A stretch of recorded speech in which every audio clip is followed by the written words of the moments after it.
하나님의 말씀 한 구절 보겠습니다. 창세기 26장 5절.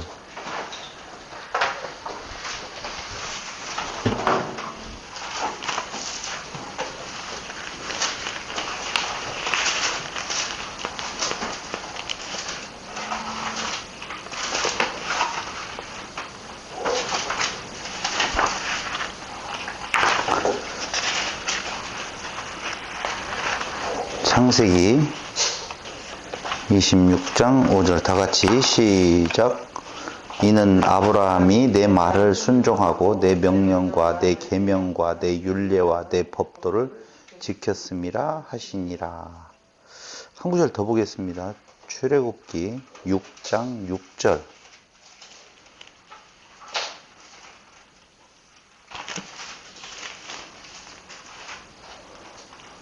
그러므로 이스라엘 자손에게 말하기를 나는 여호와라. 내가 애굽 사람의 무거운 짐 밑에서 너희를 빼내며 그들의 노역에서 너희를 건지며 편팔과 여러 큰 심판들로서 너희를 속량하여 너희를 내 백성으로 삼고 나는 너희의 하나님이 되리니 나는 애굽 사람의 무거운 짐 밑에서 너희를 빼낸 너희의 하나님 여호와인 줄 너희가 알지라. 아멘.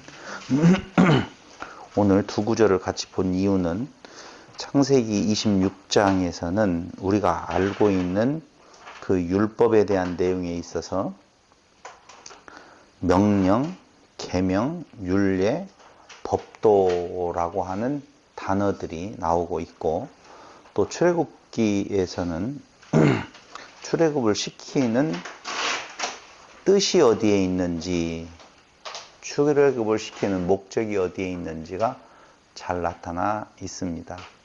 역시 이스라엘이라고 하는 민족, 그 민족을 하나님께서 애굽에서 출애굽을 시키는 목적이 분명히 출애굽기에는 기록되어 있어요. 그럼 이스라엘 백성들을 출애굽을 시킬 때에 분명히 목적은 여호와 하나님인 줄 알게 하려고 했다라고 하는 말씀이죠. 그럼 어떻게 그 하나님을 알게 하는 건가? 어떤 방식으로 그 하나님을 알게 하는 건가? 자, 쉽게 표현해 볼게요. 그들을 애굽에서 데리고 나와서 가나안 땅에 들어가게 만들면 하나님이 여호와인 줄 안다.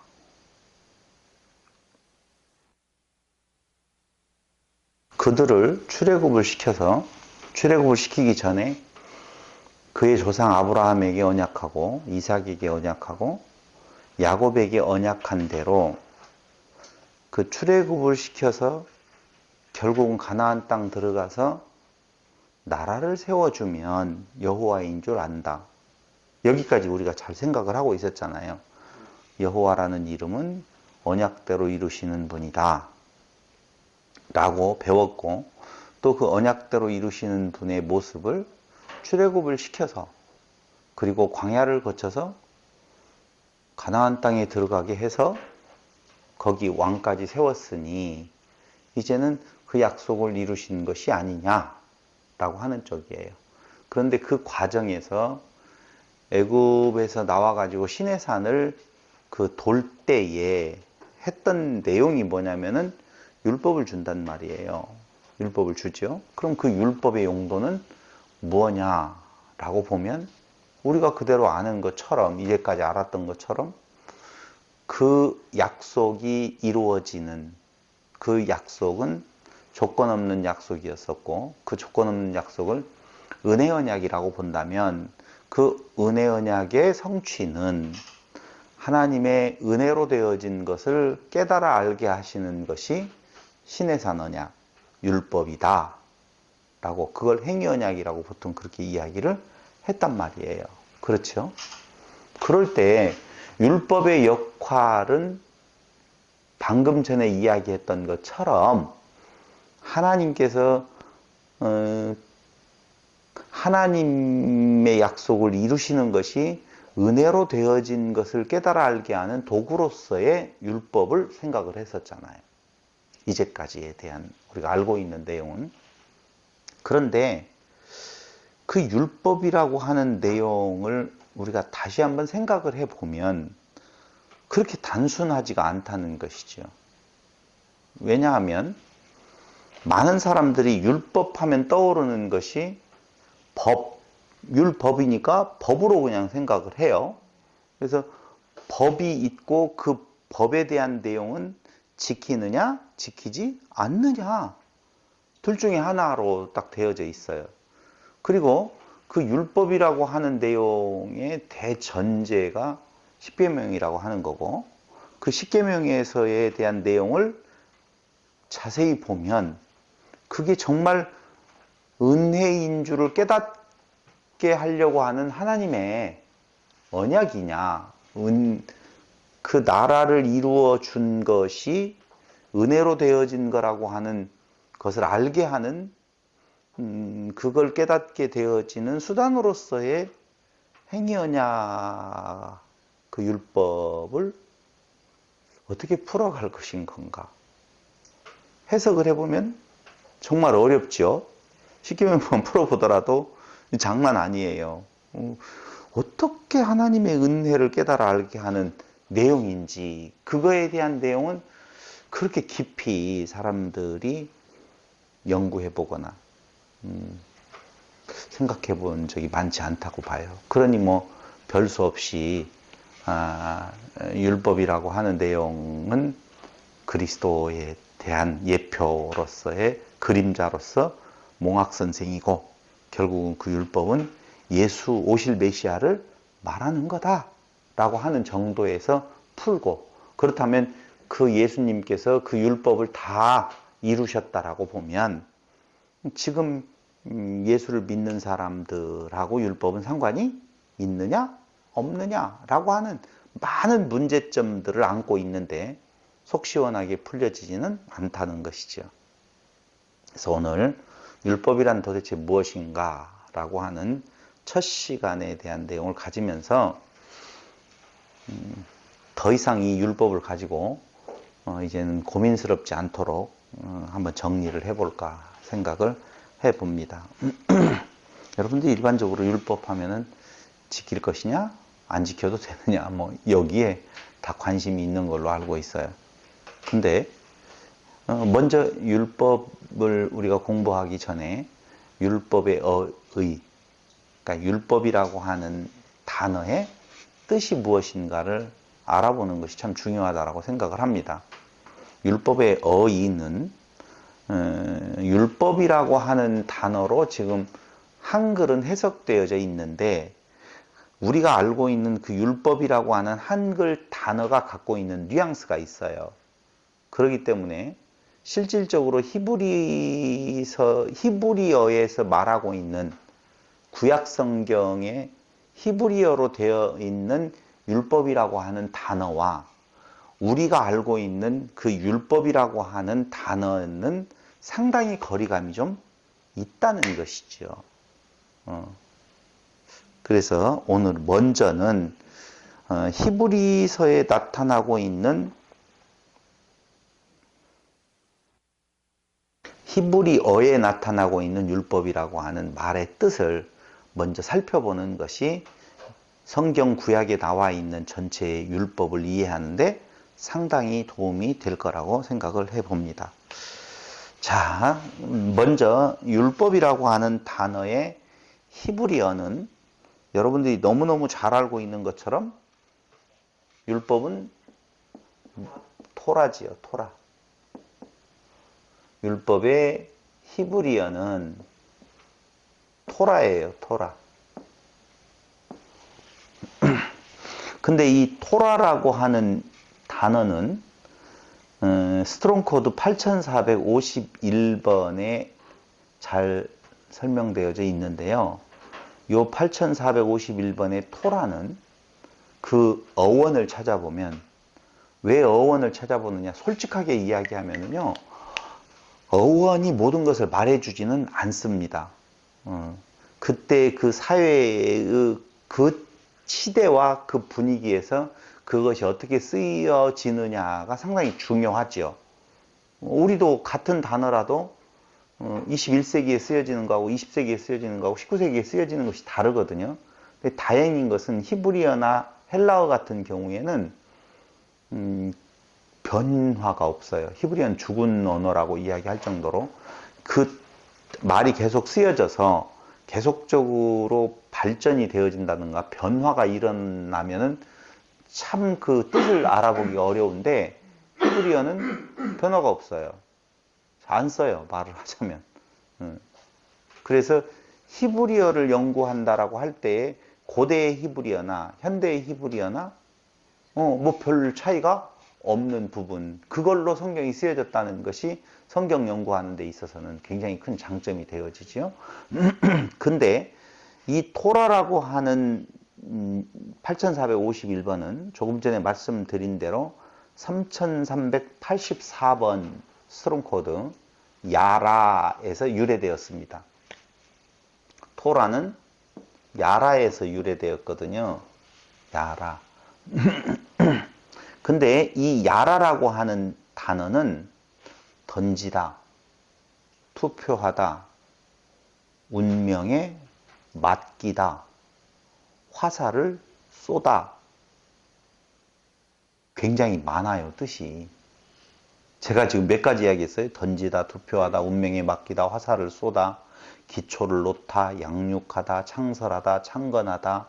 출애굽기 4장 12절, 13절에서는 가르치다. 잠언서 26장 18절도. 또 열왕기 하 12장 2절에서는 교훈하다라고도 쓰이고, 그 다음에 출애굽기 15장 25절은 가리키다. 무엇인가를 가리키다 라는 데도 쓰이고, 잠언서 6장 13절은 알게 하다라고 하는 데에도 쓰입니다. 그래서 이 야라라고 하는 단어가 명사형으로 쓰여지면 선생, 스승, 교훈 이런 뜻으로 쓰여지거든요. 성경에 다 나와 있어요. 선생으로 쓰여지는 건 잠언 5장 13절, 스승으로 쓰여지는 건 이사야 30장 20절, 하박국 2장 18절, 교훈으로 쓰여질 때는 하박국 2장 19절, 욥기서 36장 22절 이렇게 쓰여지거든요. 근데 또 한편으로 보면 활 쏘는 자라고 하는 내용으로도 쓰여집니다. 야라라고 하는 단어는 명사형으로 쓰여질 때 사무엘상 31장 3절에서 활 쏘는 자라고 하는 뜻으로도 쓰여지고 있다는 거예요. 너무 많잖아요. 이렇게 많은 내용들을 근거로 해서 토라라고 하는 것이 나오는데, 그 토라라고 하는 것은 교훈, 교리, 인도 뭐 이런 뜻이 있거든요. 교훈, 교리, 인도. 또 우리가 지금까지 쓰고 있는 것처럼 율법이라고도 쓰여진다 이거죠. 그럼 율법은 창세기에서 처음 들어갈 때 읽은 것처럼 26장 5절에서 명령, 계명, 율례, 법도라고 하는 내용이 나오잖아요. 거기에 바로 토라라고 하는 단어로 쓰여진 내용인데, 그건 계명이라고도 볼 수 있고 규례라고도 볼 수 있고 법이라고도 볼 수 있고 집합적인 율법이나 율법책을 가리킬 때도 쓰여질 수 있고, 법도 또 율법서, 예언서, 성문서를 모두 다 포함해서 뭐라고 말한다? 토라라고 말한다. 그러니까 신약 성경에서 요한복음 10장 34절이라든가 12장 34절, 15장 25절에서 이미 율법서, 예언서, 성문서를 다 포함한 구약 전체를 뭐로 말한다고요? 토라라고도 이야기한다는 거예요. 그러니까 토라의 범주는 구약 전체를 말하기도 하고, 조금 더 축소를 시키면 모세, 오경을 집중적으로 말하고, 조금 더 축소해서 말하면 십계명을 중심으로 이야기를 하고 있다는 거예요. 그럼 잘 보세요. 왜 제가 이렇게까지 쓰여진 내용들을 말씀을 드리느냐 하면은요, 우리는 율법 하면은 광의의 율법을 생각하지 아니하고 협의의 율법을 생각이 들어가요. 법 조항 이쪽으로 생각이 들어간단 말이에요. 근데 구약을 아무리 뜯어놓고 보아도 법 조항으로서 나오는 부분보다는 역사라든가 다른 어떤 이야기들이라든가 다른 교훈들이라든가 다른 내용들이 더 많고, 그리고 법 조항으로서는 그렇게 많지 않아요. 제가 이제 법 조항으로 쓰여진 것을 조금 후에 이야기를 할 거거든요. 근데 그거 빼놓고는 구약 전체가 다 토라라고 보면 이건 우리가 생각하고 있는 그 지켜야 될 행위 규범으로서의 어떤 조항으로 보기에는 문제가 있다는 거예요.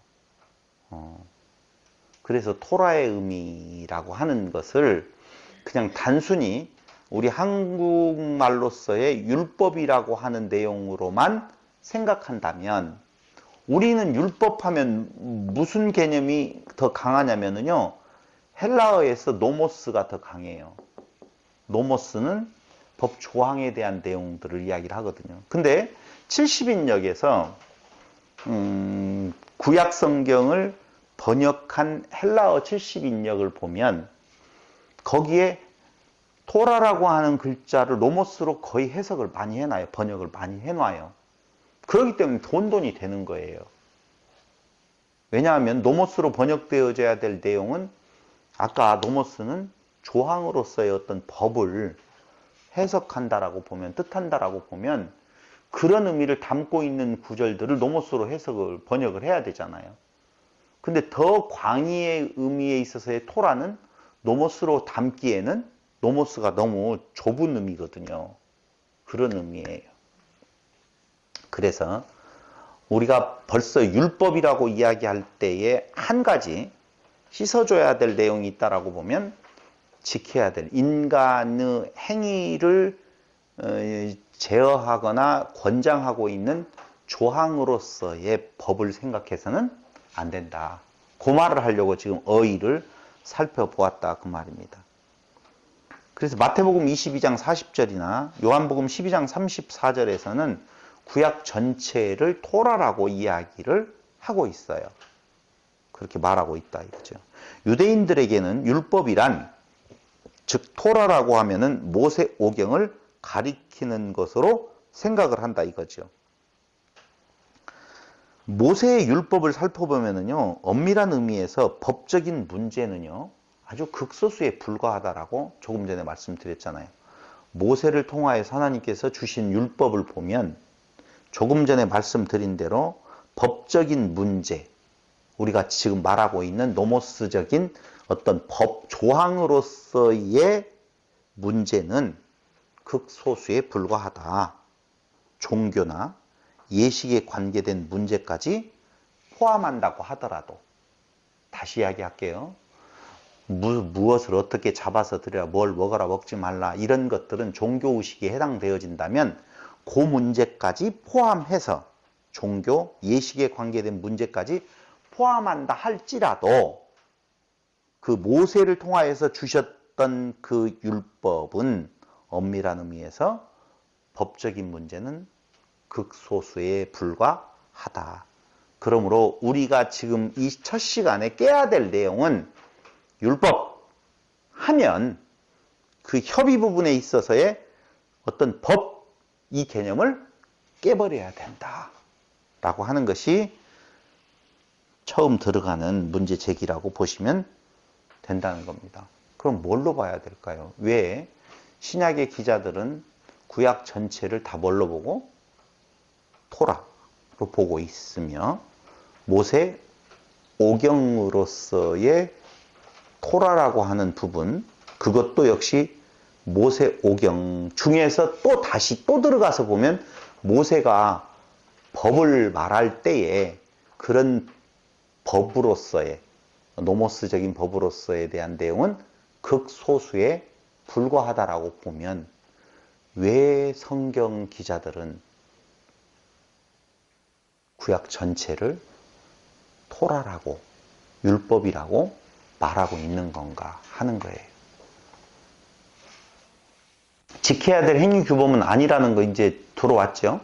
그럼 도대체 조금 전에 이야기했던 것처럼 토라라고 하는 말의 의미는 한마디로 여러분들이 쭉 들으면서 정리해서 한번 답을 해 주신다라고 보면 어떤 의미를 담고 있겠어요?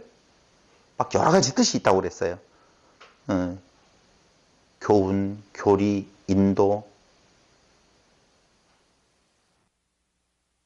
교훈, 교리, 인도라고 할 때에 제가 그냥 말을 할게요. 이 토라라고 하는 의미는 정확하게 한 단어로 표현한다라고 보면 가르침이다, 이렇게 볼 수가 있다는 거예요.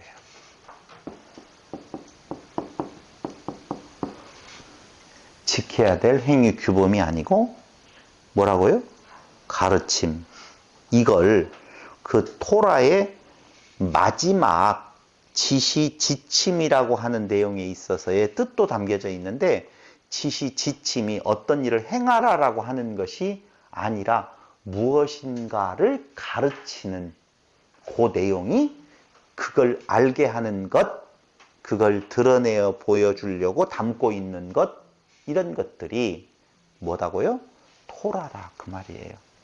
그러니까 구약 전체도 무엇인가를 가르쳐 주는 거고, 모세오경도 무엇인가를 가르쳐 주는 거고, 십계명도 무엇인가를 가르쳐 주는 거고, 모세오경 중에 창세기만 따로 떨어 놓아도 그 창세기를 통해서는 뭘 행하라라는 말이 아니라 무엇인가를 지금 드러내어 가르쳐 주는 거다라고 하는 거예요. 그럼 정리하십시오. 정리하실게요. 율법이란 무엇인가를 가르쳐 주는 거다. 무엇인가에 대한 가르침이다. 이렇게 결론 내릴 수가 있다는 것입니다. 그러므로 토라는 율법서일 뿐만 아니라 역사서이기도 하고, 어떤 각도에서 보든 변함없이 하나님의 가르침이라는 고유성을 갖는다는 거예요. 그러니까 역사서, 그것도 뭐예요? 토라. 율법서, 그것도 뭐예요? 토라. 시가서, 그것도 뭐예요? 토라. 선지서, 그것도 뭐예요? 토라. 다 토라예요. 근데 그런 것들 속에 나타나 있는 이거 해라 하지 말라라고 하는 내용을 우리는 그것에 들어가서 내가 행했느냐 행하지 않느냐를 따져보는 기준으로 삼고 있는데, no! 그게 아니고 그걸 통하여서 하나님의 가르침이 드러나게 되어 있는 것이다 라고 하는 거예요. 역사는 사실은 율법이 아니죠. 우리 개념으로 보면 율법이 아니지만 하나님의 섭리 안에 이루어진 역사는 진정으로 토라의 역사이다, 이렇게 볼 수가 있다는 거죠. 이스라엘의 역사는 토라예요, 아니에요? 우리가 일반적인 생각으로 보면 토라라고 볼 수가 없잖아요. 법으로서 나타나는 걸 토라로 생각을 했는데, 이스라엘의 역사는 그 역사를 통해서 하나님을 드러내어 가르쳐주는 것이니 그것이 진정한 의미로서의 뭐라고요? 토라. 그렇게 봐야 된다는 거예요. 그래서 역사서도 뭐라고요? 토라. 그래서 구약 전체가 다 토라라고 말하고 있는 신약의 증언들은 그런 의미에서 맞다라고 하는 것이죠.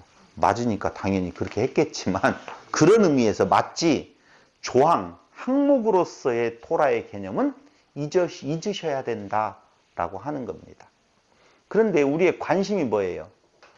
사실 법으로 계시된 율법이죠. 우리가 율법 이야기할 때는 항목, 조항으로 계시되어진 내용, 우리에게 조항으로 드러난 것을 율법으로 많이 생각을 하잖아요. 그것만 따로, 법으로 계시된 율법을 따로 한번 모아봤어요. 이걸 율법의 법전, 굳이 제가 표현한다면 뭐라고요? 법전. 구약 전체가 다 토라인데 그 중에서 우리들이 생각하고 있는 그 율법이라고 하는 의미로서는 뭐라고 했다고요? 법전이다, 법이다. 법에서 지금 기준이 되어지고 있는 선과 악을 구분해내는 그 기준이 되고 있는 법전으로서의 토라는 이런 것들이 있다는 거예요. 첫 번째 뭐예요? 자, 법으로 계시된 율법이라고 말할 수 있죠. 법이 더 커요? 율법이 더 커요? 율법이 저렇게 또 율법은 뭐라고 그랬어요? 토라라고 그랬잖아요. 토라 안에 뭐가 있다고요? 법전이 있다니까. 법전. 이렇게 봐야 된다 이거죠. 근데 우리는 토라 이꼴 뭐뭐로만 생각을 했어요? 법전으로만 생각할 확률이 높다니까요. 근데 아니고 토라는 가르침인데 구약 전체가 토라예요. 그 중에서 우리가 생각하고 있는 율법이라고 하는 의미는 법전의 성격이 강했다. 그 법전으로서의 율법은 무엇이 있느냐라고 이야기하면 첫 번째가 뭐예요? 십계명. 그렇죠. 근데 이 십계명이라고 하는 것이 10개의 계명, 10가지의 행하라 행하지 말라라고 하는 계명, 이렇게 보아서는 안 돼요. 십계명 이야기할 때 말씀을 드렸는데, 예, 10워드라고 해서 10가지의 말씀으로 봐야 돼요. 계명이 10개, 100개, 1000개, 10,000개가 있다라고 했었을 때 10개의 계명, 이게 아니고 10가지의 말씀이에요. 그러니까 그 10계명이라고 하는 것은 10가지의 계명이 아니고 10개의 말씀이라고 보면 그 계명을 확산시키면 뭐가 되어져요? 모세오경이 되어지고, 모세오경을 더 확산시키면 뭐가 되어져요? 구약이 되어지고, 그런다는 거예요. 그러니까 10계명이라고 하는 것은 10개의 계명으로 절대 봐서는 안 된다. 아, 10계명 플러스 그 뒤에 나오는 제사를 드려라 뭐 이런 것들 다 다른 계명으로 생각을 하잖아요. 그게 아니고 10개의 말씀으로 계시된 거예요. 10계명이라고 하는 건 10개의 말씀에 다 담겨져 있어요. 다 담겨져 있어요. 계명 중에 10개라고 따로 있는 것이 아니라 10가지의 말씀 안에 모든 뜻이 다 담겨져 있다. 이렇게 보시면 돼요. 그래서 십계명은 율법의 핵심이며 기초라고 보시면 돼요. 자, 계명이 여기 뭐 몇 계명인지 모르겠어요. 구약에 나오는 계명이 한 1000개라고 볼까요? 1000개라고 보자는 의미 1000개는 아니에요. 거기에 10개가 따로 더해진다는 개념이 아니라 이 1000개의 계명이 있다라고 하면 이것에 대한 기초, 핵심, 내용으로 요약된 10가지의 말씀이다라고 보시면 돼요. 그러니 조항으로 본다라고 하면 절대 10개로 합쳐놓을 수가 없죠. 10개를 다시 또 기초를 또 뽑아내면 뭐가 되어져요? 하나님을 목숨 다해 사랑하고 이웃을 자기 몸과 같이 사랑하라고 하는 거예요. 그 두 가지에 다 토라가 어떻게 해요? 담겨져 있어요. 토라는 뭐라고요? 가르침. 그럼 사랑이라고 하는 주제에 2개로 축소되어진, 2개로 요약되어진 것도 뭐고? 토라. 10개의 말씀도 토라.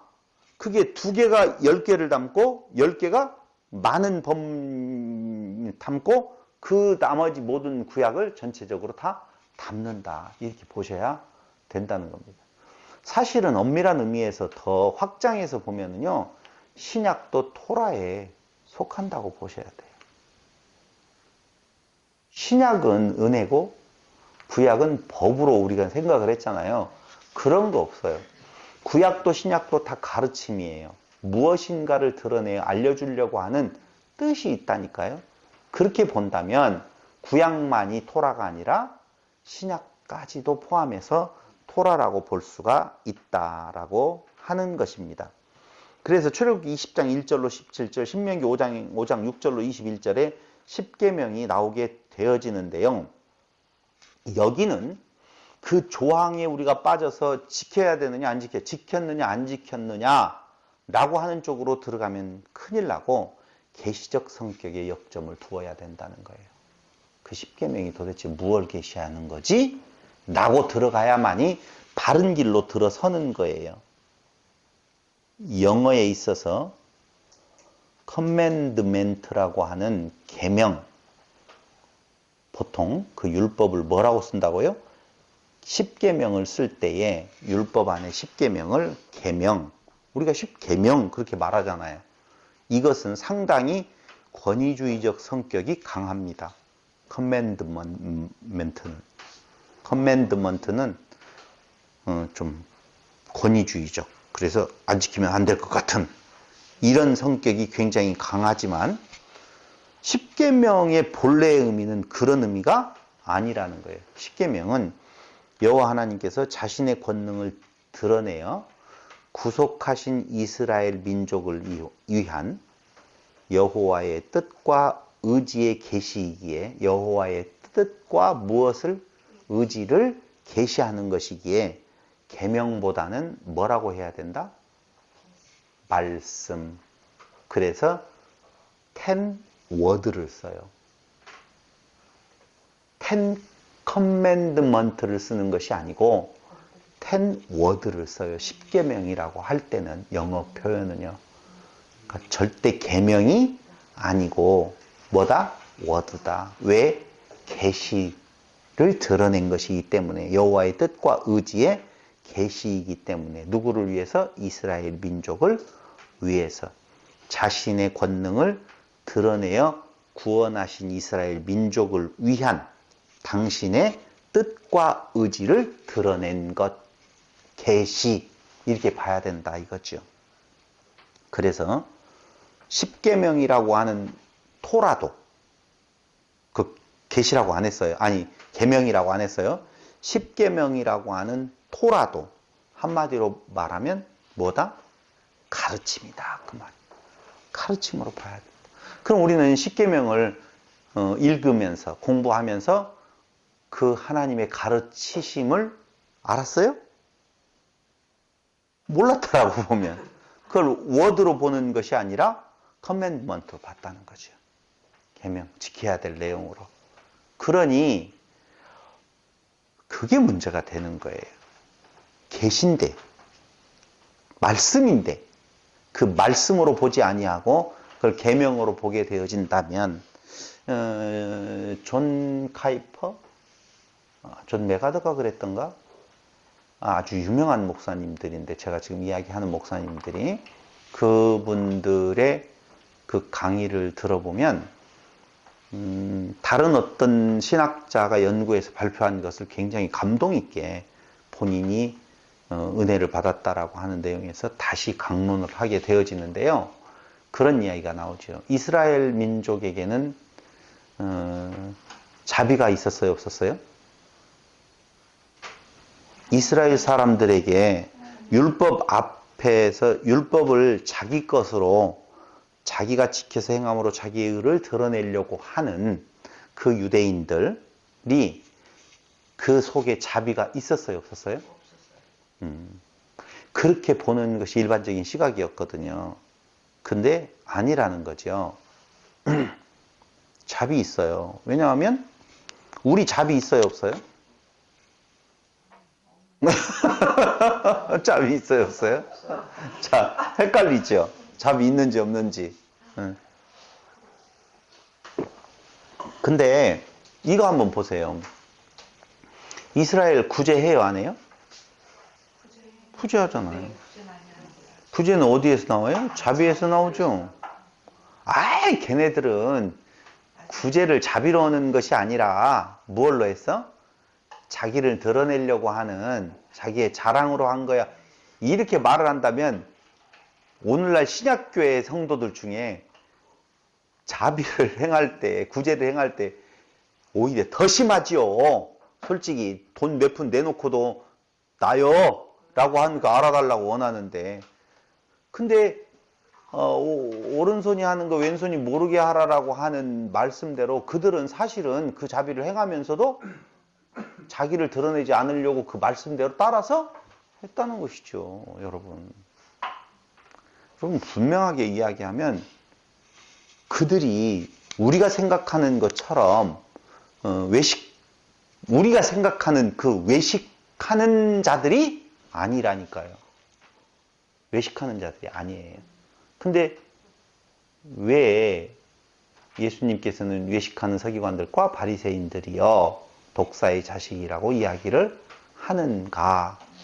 그 이유는 뒤에 가서 설명을 해 드릴게요. 유대인들의 문제가 무엇이냐 하는 거예요. 그들 안에, 그러니까 존 카이퍼의 설교를 들어보면 그 내용이에요. 자기도 감동을 받았다라고 하는 것은 그들이 분명히 우리가 비판하고 있는 것처럼 그렇게 못된 인간들이 아니라는 거예요. 그냥 인간적으로 대비해서 비교해 본다라고 보면은요, 지금 신약교회를 살고 있는 성도들하고 오히려 구약의 이스라엘 백성들하고의 단순 비교를 딱 놓고 본다라고 보면 그들이 훨씬 더 낫다는 거죠. 근데 우리는요, 그들을 어떻게 손가락질 하잖아요. 아이고, 저것들 웃겨. 아, 손가락질 한 적 없어요? 없다면 몰라도. 그래서 이 부분에 대한 내용은 뒤에 가서 말씀을 드리고, 참고적으로 이야기한다면, 뒤에 가서 말한다고 해놓고 참고적으로 이야기하잖아요. 할례를 행한다라고 할례를 자랑하는 자들에게 예수님께서 말씀하시는 것이 있어요. 그게 뭐냐면은, 너희가 할례를 자랑하느냐? 할례를 자랑한다라고 보면 모든 율법을 완전하게 지켜야 될 의무가 너희에게 주어진다는 거예요. 할례 그 자체의 한 가지의 행위를 자랑하는 자가 있다라고 보면, 예를 들어서 우리가 십계명 중에 난 살인은 하지 않았어 라고 살인하지 않는 것을 자기의 의로 삼아서 자랑할 것 같으면 그 자랑하는 순간 너는 모든 율법을 다 완전히 지켜야 돼. 그럼 생각을 해봐요. 우리가 10가지의 10계명이라고 놓고 보았었을 때에 9가지를 지키는 박 권사님, 2가지를 지키는 이은재, 1가지도 못 지키는 김 집사님. 누가 의로워요?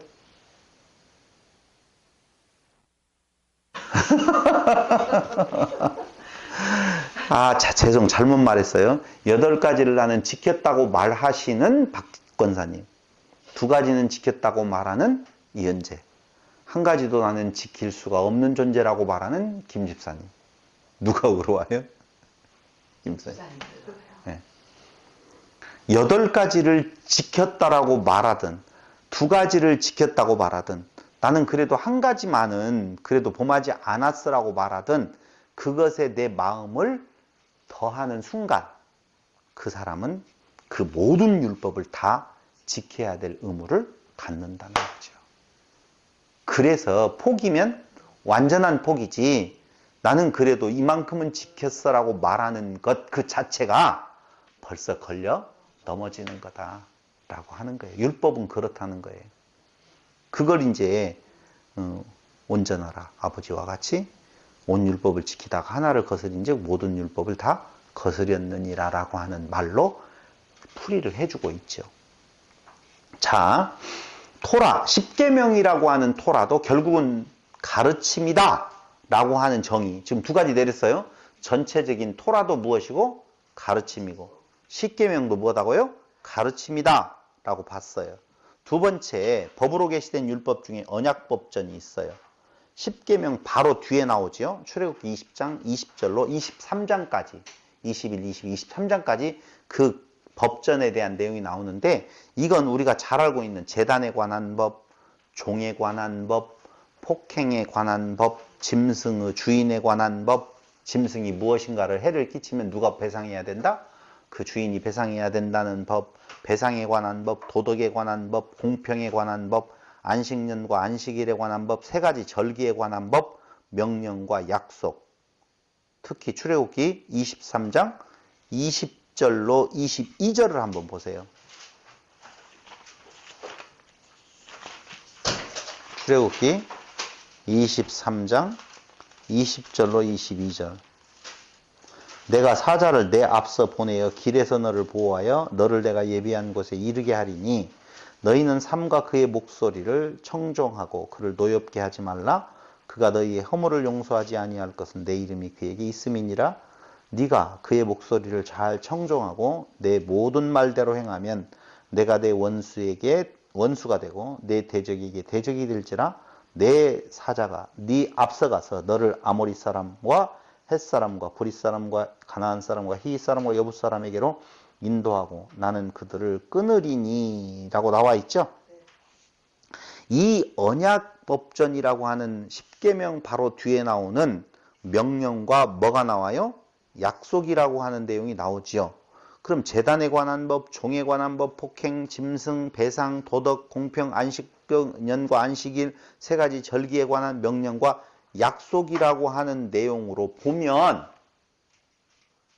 이것도 또 다시 지켜야 될 법전같이 보인다라고 하는 거예요. 근데 그것조차도 무엇에 관한 것? 가르침에 관한 거다. 그 말이에요. 전부 다 가르침이에요. 왜냐하면 언약법전이든 십계명이든 그게 다 토라의 범주 안에 작은 덩어리로 들어가 있는 것이지 토라를 벗어난 법전으로서의 어떤 구분되어진 것이 아니라는 것이죠. 세 번째는요. 우리가 잘 알고 있는 신명기 법전이 있어요. 신명기에 다시 율법에 대한 반복적인 교육이 나오잖아요.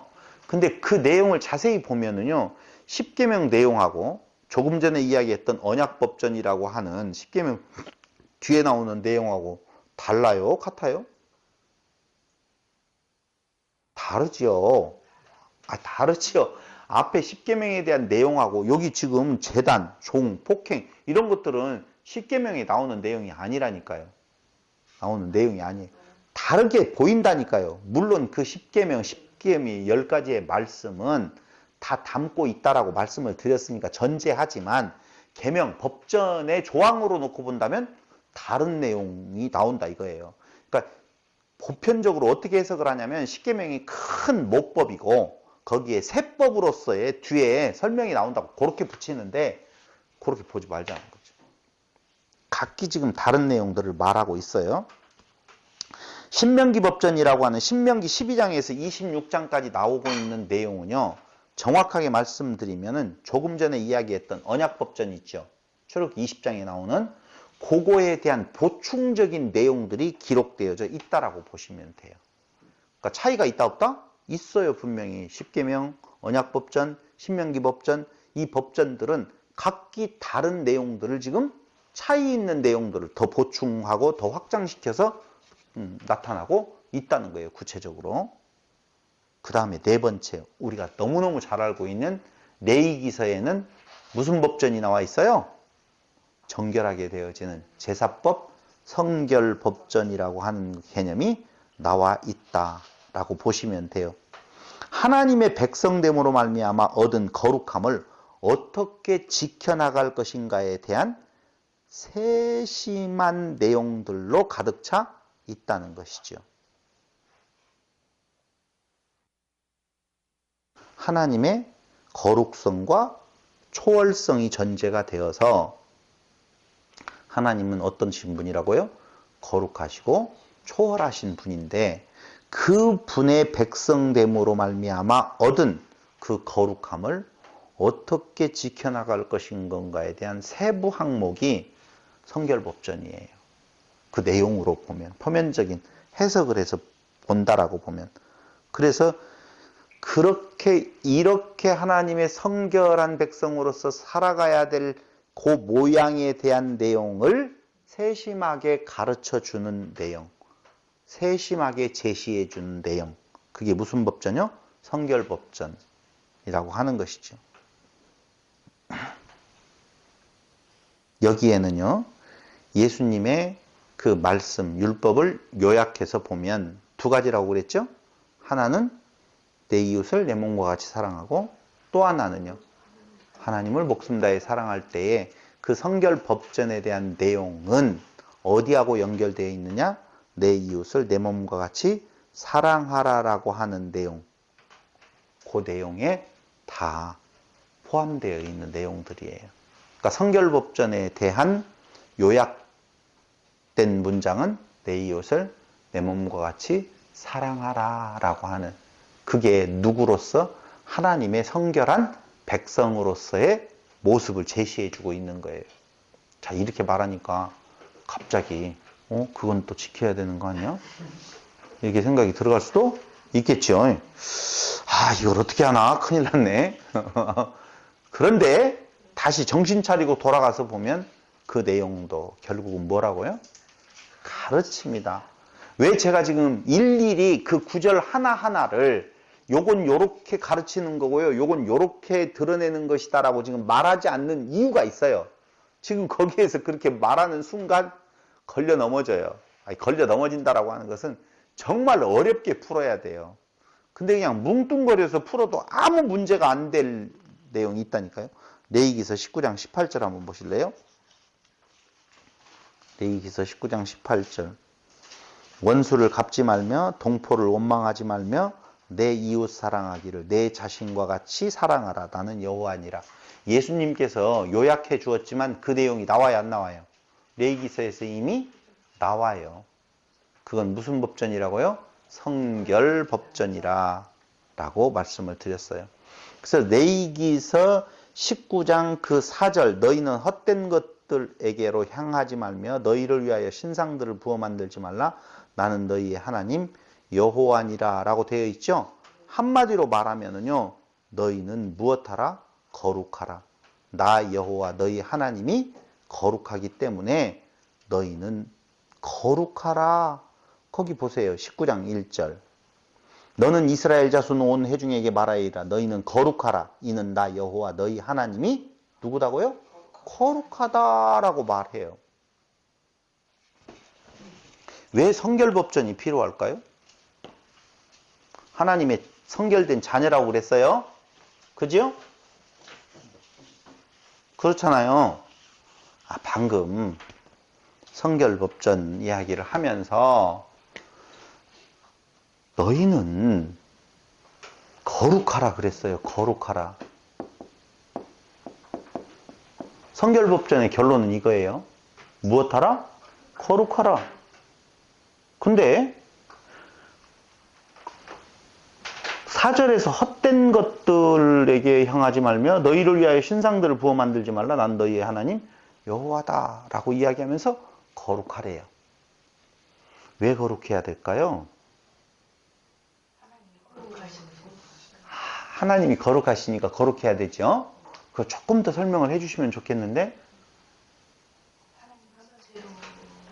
하나님의 지체로. 잘 나왔어요. 조금 더 들어가면 이제 답이 정확하게 나올 것 같아요. 시작. 하나됨이죠.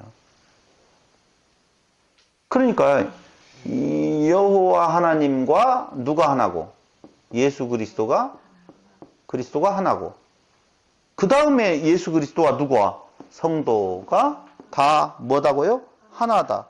거룩하신 분하고 하나 되어지려면 무엇 해야 돼요? 거룩해야 되죠. 당연히. 그래서 성결법전이 필요한 거예요. 이런 의미에서 가르침이라고 보면 이게 어떻게 가르침이 되느냐. 그러면 내가 성결해야 될 거 아니야. 성결하라고 했으니. 그래, 성결은 해야지. 맞아. 다른 건 다 못 지켜도 뒤에 가서 너희는 도둑질 하지 말며 속이지 말며 서로 거짓말하지 말며. 거짓말은 좀 하셨죠? 속이기도 좀 하셨죠? 도둑질은 좀 하셨나요? 했을 것 같아요. 했다는 것은 아니고. 그럼 지금 저렇게 말하는 것이 도둑질은 나쁜 거야. 나는 도둑질은 안 했어 라고 하는 순간 어디에 걸려 넘어져요? 모든 율법을, 모든 성결의 법을 지켜야 될 의무가 떨어진다. 그 말이에요. 무섭다 라고 하는 내용도 뭔가 좀 이상해요. 지금 떨어져요. 네? 무섭다 라고 하는 것도 뭔가 내가 좀 그러면 안 되는데 이쪽으로 벌써 들어간다니까요. 그러니까 성결의 법전이 되었던, 앞에 이야기했던 십계명이 되었던, 언약법전이든 신명기 법전이든 내용을 그대로 들으면 뭐하고 똑같아지는 것 같아요? 정말 이 질문이 너무 어려워요. 우리가 공부했던 내용으로 본다면 선악지식 나무로는 먹지 말아라 라고 할 때에 먹으면 안 되지 라고 생각하는 것이 뭐예요? 요 법을 들으면서 내가 지켜야 돼, 안 먹어야 돼 안 먹어야 돼. 이 마음을 가졌어요? 안 가졌어요? 가졌어요. 그 마음을 가졌다니까 안 먹어야 된다라고. 그러니 유혹이 되는 거예요. 유혹이라고 하는 것은 내가 먹어야, 그건 유혹이 아니에요. 저거 먹어버려야 되겠어. 근데 먹어. 그건 유혹이 아니라니까. 안 먹어야 된다고 하는데 먹어. 먹어볼 거 아니야. 아니야. 이게 유혹인 거예요. 지금 유혹이 뭐 다른 거가 아니에요. 근데 그 유혹은 어디에서 온다고 그랬어요? 욕심이 잉태한 즉 죄를 낳는다. 죄에 대해서 이야기할 때 말할 거거든요. 그러니까 욕심이 잉태해요. 욕심이 잉태해요. 아, 안 먹어야 돼 라고 하는 마음하고 먹어야 돼 라고 하는 마음, 먹어도 돼 라고 하는 두 마음의 싸움. 이것이 뭐예요? 죄예요. 죄인데. 다시 이야기할게요. 법이 떨어지면 그 법에 대해서 내가 생각할 수 있으면 죄라니까. 율법의 나무를 먹어버린 상태이기 때문에 그 마음이 들어가는 거죠. 아니요.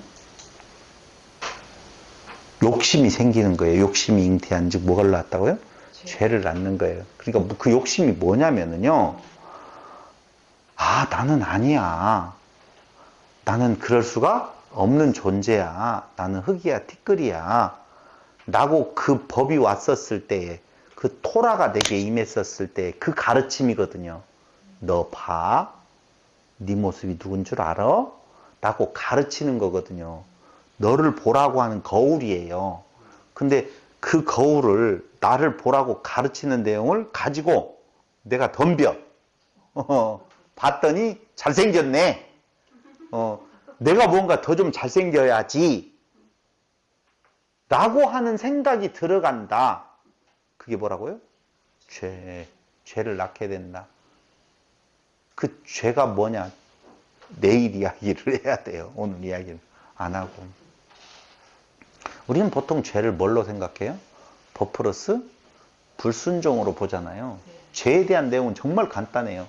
죄의 헬라어 두 단어는 배웠죠? 하마르티아. 관역에서 벗어. 그건 잘 알아. 하여튼 한국 사람 헬라어 굉장히 잘 알아요. 하마르티아, 하마르티아. 근데 또 하나 죄에 대한 단어가 있어요. 범죄라고도 많이 해석되어져 있는데, 번역되어져 있는데, 지난번에 이야기했는데, 에베소서에서도 나오고, 옆에 두다. 히파쿠어는 아래에서 듣다. 순종. 옆에서 듣는다. 파라쿠어. 옆에서 들으면 파라쿠어. 불순종. 순종은 휘파쿠어. 밑에서 듣는다. 근데 옆에다 놓는다. 말씀이 떨어졌는데 그 말씀을 안에다 간직해야 돼요. 말씀이 안으로 들어와야 돼요. 그래서 천국이 내게 침노에 들어오거든요. 안으로 들어와야 되는데 그 말씀을 옆에다 놓아요. 그게 파랍토마, 파라, 옆에 두다. 그런 의미거든요. 그러니까 말씀을 옆에다 두면 그게 죄예요. 그럼 옆에다 왜 두어요? 이거 좀 해보려고. 말씀이 내 안에 들어오면 나를 죽여버려요. 나 없음. 말씀으로 죽인다니까? 옆에다 두면 나는 살았어. 이 말씀을 가지고 내가 뭔가를 해보려고 해.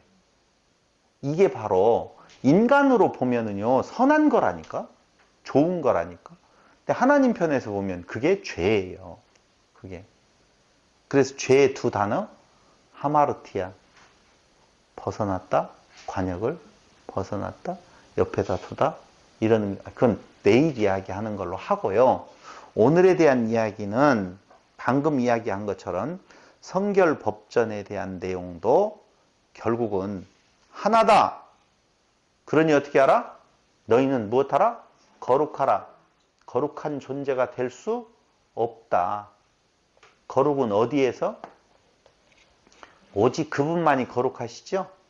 그분 안에 있으면 그래, 그걸 거룩한 분이 누구다라고 가르쳐 주는 거예요. 봐봐요. 이제 아까 이야기했었잖아요. 그들을 출애굽시킨 목적이 어디에 있다고 그랬어요? 여호와 하나님을 알게 하시려고 라고 되어 있죠? 그죠? 여호와 하나님은 누구시죠? 엘이죠? 엘. 좀 이따 이야기할 거예요. 엘, 엘로힘. 엘과 통용되어져 있는 모든 단어가 여기에 들어와 있죠. 그 다음에 여호와는 선하신 분이죠. 그렇죠? 아, 선하신 선생님이요 라고 물어볼 때 네가 왜 나를 선하다 하느냐? 선하신 이는 누구밖에 없다? 하나님 한 분밖에 없다라고 그러잖아요. 그러니까 하나님 여호와를 알게 한다. 하나님은 누구시다? 선하신 분이다. 선이시다. 그럼 나는 누구예요? 악이다. 하나님만 선하시면 나머지는 악이야. 하나님만 전능하시면, 능력이 있으시면 나는 무능자지요. 하나님만 사랑이시면 나는 미움이지요. 난 그런 존재라니까요. 질투의 존재. 그러니까 하나님이 누구라는 것이 정리가 되어진다. 이걸 알게 하시는 건데 그 앞에서 나는 요거다 그 말이에요. 근데 이것과 이것은 둘이 아니라 하나예요. 그렇기 때문에 이걸 어떻게 해요? 제거하시지요. 없애버린단 말이에요. 말씀이 가서. 그래서 말씀이 떨어지면 어떻게 돼요? 죽어요. 목베임을 당한다니까. 계속 그 이야기가 성경에서 흘러나오는 거예요. 그러니까 뭘 가르쳐주고 있는 거예요? 하나님만 선하시고 하나님만 전능하시고 하나님만 신실하시고 하나님만 주권자이시고 우리 잘 들었잖아요. 전신주영자. 그걸 깨달아 가르쳐주는 것이 바로 뭐라고요? 그들을 출애굽시키는 목적이라고 보면 출애굽은 어디에서? 애굽에서 어디로? 가나안으로. 그렇죠? 그럼 창세기에서 흙의 존재, 세상에서 어디로? 에덴으로. 출애굽시키는 목적이 어디에 있어요? 하나님을 알게 하시려고. 그럼 알게 하는 방법은 뭐예요? 율법을 주어서. 이게 중요한 내용이에요, 이게. 우리는 이제까지는 출애굽을 시켜서 그 약속을 이루어가는 것이 하나님은 여호와라고 알려준다고 그랬잖아요. 아니고 그 말이 아니고 출애굽을 시켜서 왜 그 출애굽 순간에 제일 중요한 시기에 법을 주느냐 이거예요. 토라를. 무엇하려고? 가르치려고. 그럼 이스라엘 백성들에게 하나님 당신이 누구인가를 가르치는 도구가 뭐예요? 토라. 토라라니까? 모세를 통해서 모세오경을 주신 목적은 토라, 가르치기 위해서 주신 거예요. 그러니까 이스라엘 백성들이 거기를 나와서 그렇게 가가지고 가나안 땅에 들어갔어. 그 전에 죽은 사람은 가나안 땅에서 국가가 이루어지는지 안 이루어지는지 알아요, 몰라요? 모를 거잖아요. 뭘 배워요, 그럼? 무슨 가르침이 있어요? 아니라니까? 정확하게 말을 하면 이스라엘 백성들을 출애굽을 시켜서 하나님 여호와인 줄 알게 하시려고 하는 도구는 뭐라고요? 토라. 토라예요. 그러면 토라를 통해서 지금 쭉 메시지가 전달되어지잖아요. 그 역사, 그 법전, 그 히스토리, 그 무엇인가 행하시는 내용, 그 모든 것들은 다 토라, 가르침이 되어진다니까. 그러니까 이스라엘의 전체 역사가 다 하나님을 가르치는 내용이지 이스라엘로 하여금 무엇인가를 너희도 행해야 된다는 내용이 아니라는 거예요. 그러니까 그 행위에 대한 내용, 지금 법전이라고 하는 내용들, 성결법전이라고 하는 내용들을 말할 때에 그 성결법전, 신명기 법전, 이런 법전들은 전부 다 그들이 그것을 행할 수 있어서 행하라는 거 아니란 말입니다. 그걸 행하라라고 받아들여서 내가 욕심껏 행한다라고 하는 것이 에덴 동산에서 선악식 나무로 따먹은 거나 똑같은 행동이라니까요. 그랬더니 뭐라고 말해요? 내가 피냄새 좋아하는 줄 아느냐?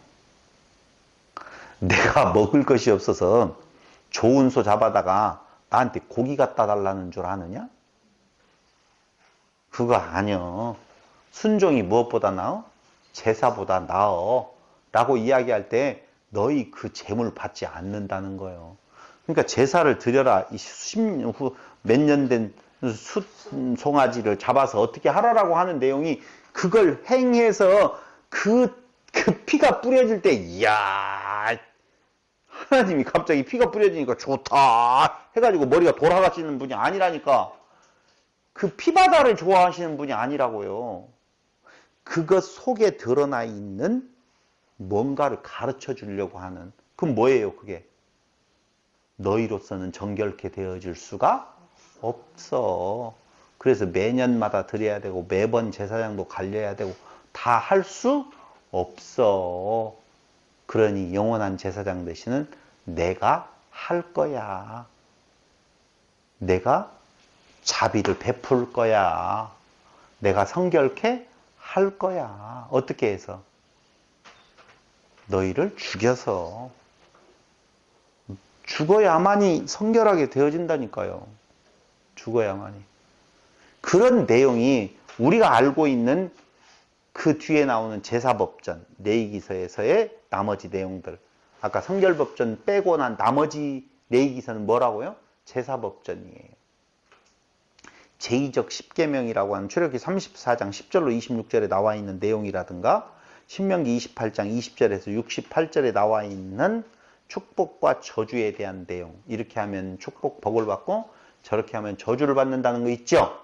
그 축복과 저주의 내용도 무슨 의미라고요? 토라로서의 가르침의 의미가 있다는 거예요. 근데 우리는 야 지키면 복 받는다? 못 지키면 저주 받는구나 라고 생각을 하는 거라니까요. 애시당초 의인은 없나니 하나도 없고 그 법을 지킬 자가 하나도 없다면 거기에 축복에 대한 내용은 있을 이유가 없는 거잖아요. 근데 뻔히 그렇게 못 지킬 걸 알면서 지킬 수 있었으면 그리스도가 왜 죽었겠느냐 이야기 하잖아요.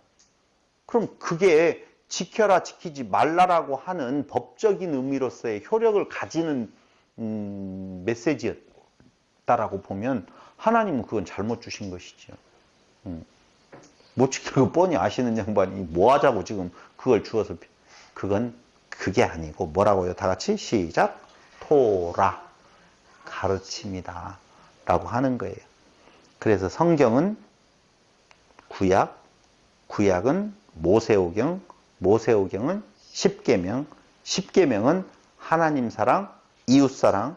그게 마태복음 22장 37절로 40절에 나와 있는 내용으로 두 가지로 되어지는 것은 하나님 사랑과 이웃 사랑이라고 하는 것이 성경 전체의 내용이라고 보았었을 때에 그것은 하나님 사랑과 이웃 사랑에 대한 내용으로 표현되어지고 있는 뭐라고? 가르침이다. 그 말이에요. 그럼 창조로 넘어가서 우리가 한번 본다라고 보면 에덴 동산으로 그들을 출애굽시켜서 데리고 들어왔잖아요. 그렇죠? 거기에서 주신 법이 바로 뭐예요? 온전히 먹어라.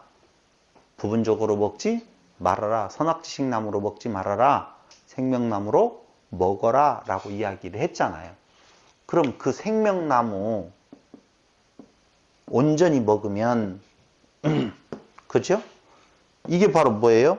하나님 사랑, 누구 사랑? 이웃 사랑이죠?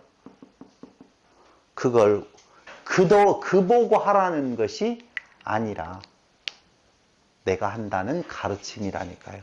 너는 할 수가 없어. 근데 이거 진짜 그렇게 해야 안 해요? 하신다니까? 봐봐요. 중보자 되시는 분이 하나님 사랑, 이웃 사랑. 그렇죠? 자기가 중간에 서서 하나됨. 떨어지잖아요. 인간으로서는 절대 할 수 없는 거예요. 근데 봐봐요. 흙을 에덴으로 들어와서 특별한 존재가 되었죠. 그 특별한 존재를 어떻게 만들어요? 죽이는 거예요. 죽여야 돼요. 맞아요. 그게 은혜예요. 죽이는 것이. 율법과 죄와 은혜. 죄의 싹은 뭐예요? 사망. 사망이 곧 은혜라니까. 우리는 사망을 살리는 것만이 은혜라고 생각하잖아요. 아니요. 사망이 은혜예요. 은혜로 가는 통로라니까. 사망 당해야만이 거기에서 뭘로 부활해요? 흙이 아닌 하나님으로 부활하는 거예요. 하나님으로. 그 과정인 거예요. 너무 좋죠? 좋은 거라니까요, 사실은. 그래서 다시 한번 이제 율법, 모세오경이라는 토라, 이 내용에 대해서 우리가 살펴보고 또 넘어가도록 하겠습니다. 잠깐 쉬었다가 모세오경에 대해 살펴보도록 하겠습니다.